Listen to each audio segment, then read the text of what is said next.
మొదటగా నీతిని ప్రేమించాలి, దుర్నీతిని ద్వేషించాలి. మీరు ఆశీర్వదించబడిన వాళ్ళ ఉండాలి అనంటే నీతిని ప్రేమించాలి, దుర్నీతిని ద్వేషించాలి. నీతి అంటే ఏంటి?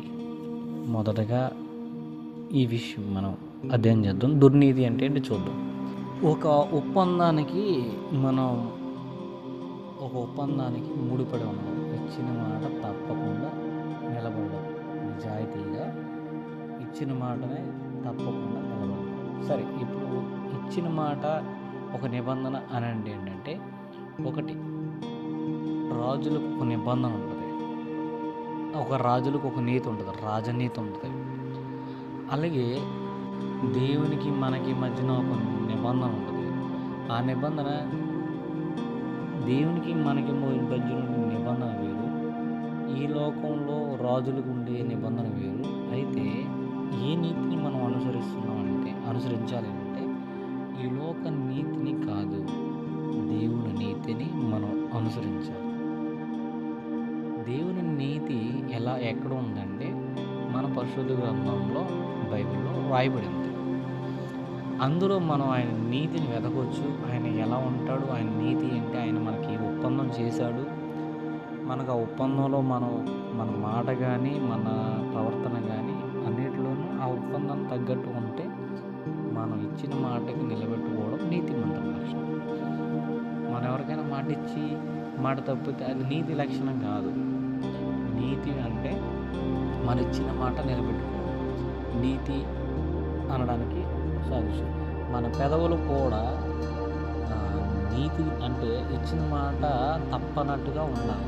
అలా ఉంటుంది. ఇప్పుడు దుర్నీతి అనంటే ఈ లోక నీతిని దుర్నీతి అంటారు. అంటే ఒక రకంగా చెప్పాలంటే అది ఉపయోగపడని నీతి అనమాట. అంటే ఎదుటి వాళ్ళకి ఉపయోగపడదు, దేవునికి వ్యతిరేకంగా ఉపయోగపడదు. ఒక మాటలో చెప్పాలంటే నీతికి ఆపోజిట్, అంటే నీతికి వ్యతిరేకంగా ఉండేదాన్ని దుర్నీతి అంటారు. అంటే అది దుర్నీతి అంటే ఒక దుష్టుని యొక్క నీతి అనొచ్చు. దుర్నీతిని ద్వేషించాలి. దుర్నీతి అని అంటే ఏంటంటే నీతికి వ్యతిరేకమైన విషయాలని దుర్నీతి అని అంటారు.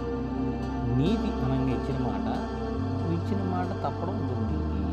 అలాగే ఇచ్చిన మాటే కాదు, దేవుని యొక్క నీతిలో మనం ఈ గ్రంథంలో ఏదైతే ఉందో దానికి వ్యతిరేకంగా నడవడం దుర్నీతి.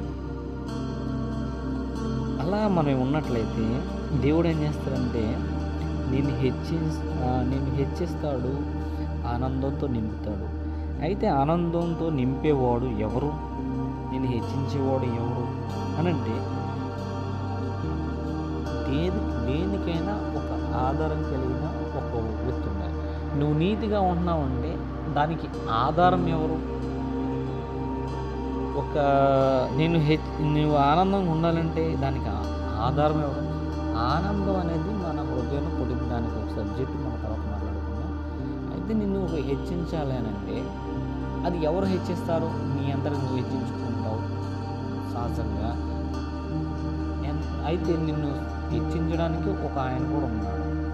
నువ్వు హెచ్చించుకునేది మహా అయితే నువ్వు ఈ లోకం వరకు హెచ్చించుకుంటావు. అది కొంతవరకు మహా అయితే నీ ప్రయత్నంలో చేయలేకపోవచ్చు. కానీ దేవుడు హెచ్చిస్తే అది చాలా అద్భుతంగా ఉంటుంది.